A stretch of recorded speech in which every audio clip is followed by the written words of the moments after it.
Le vol KHKR 45AR, hélice battante, ronronne ici à la Patte d'Oie dans l'arrondissement 12 de Ouagadougou. En attendant son décollage, le moteur tourne.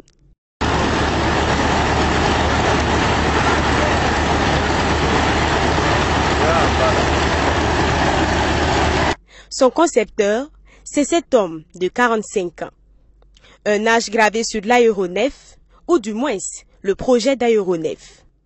Haruna Koudgou Roland Kafando a fait de son rêve une réalité en construisant cet hélicoptère qui ne vole pas pour l'instant. Ce que j'ai fait, détruire, reprendre, si on vous montre les ferrailles, qu'on a pu ressortir ça, c'est pas petit. Maintenant, je n'ai pas eu de finances, on a essayé de faire avec les moyens de bord que nous avons. C'est juste pour appeler la jeunesse, les jeunes burkinabés, de venir.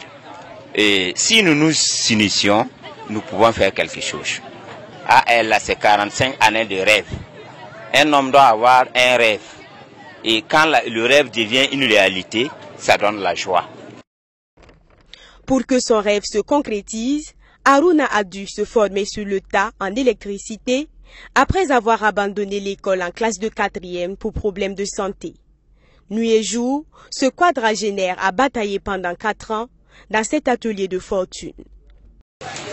Une grande vitesse comme ça ne peut pas faire avec des grosses machines.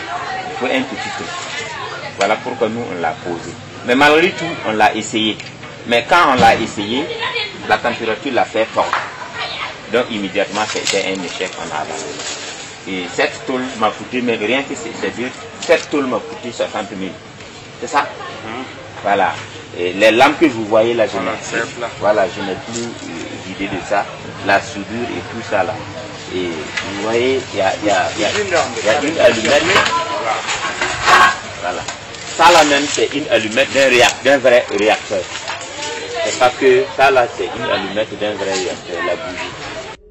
Cet hélico de près de 6 mètres est entièrement fabriqué avec des matériaux payés sur place à Ouagadougou.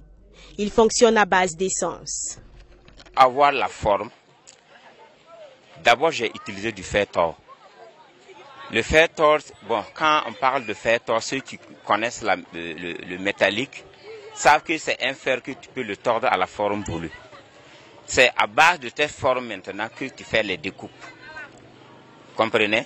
Donc déjà, ça veut dire que déjà il y a deux machines. Celui qui a été conçu en fer-tord et celui qui a été rétabli tout dernièrement en fer rigide. Maintenant, bon, le fer-tord là même, ça m'a coûté quand même une petite fortune. N'en parlons pas le ferraille qui est là. Mais ça ne devait pas être du métal, ça devait être de l'aluminium compacté. Et c'est pas de l'aluminium ordinaire même. Ici, c'est pour un contact général du deuxième moteur. Ça, c'est un contact général du deuxième moteur. Ici, il y avait une fermeture. Mais pour que si quelqu'un vienne, il voit comment nous avons caracolé, on a préféré enlever la fermeture pour que vous voyez. Parce que à l'intérieur, là, c'est des simples moteurs. Vous voyez? Sinon, il y a une tôle en aluminium qu'on place ici et qu'on voit. Mais, bon, si quelqu'un demande à voir les moteurs, nous, on le fait regarder. Parce que ça ne devait pas être ce genre de moteur. Vous voyez? Le prochain défi pour Haruna Koudgou Roland Kafando, c'est faire décoller l'appareil.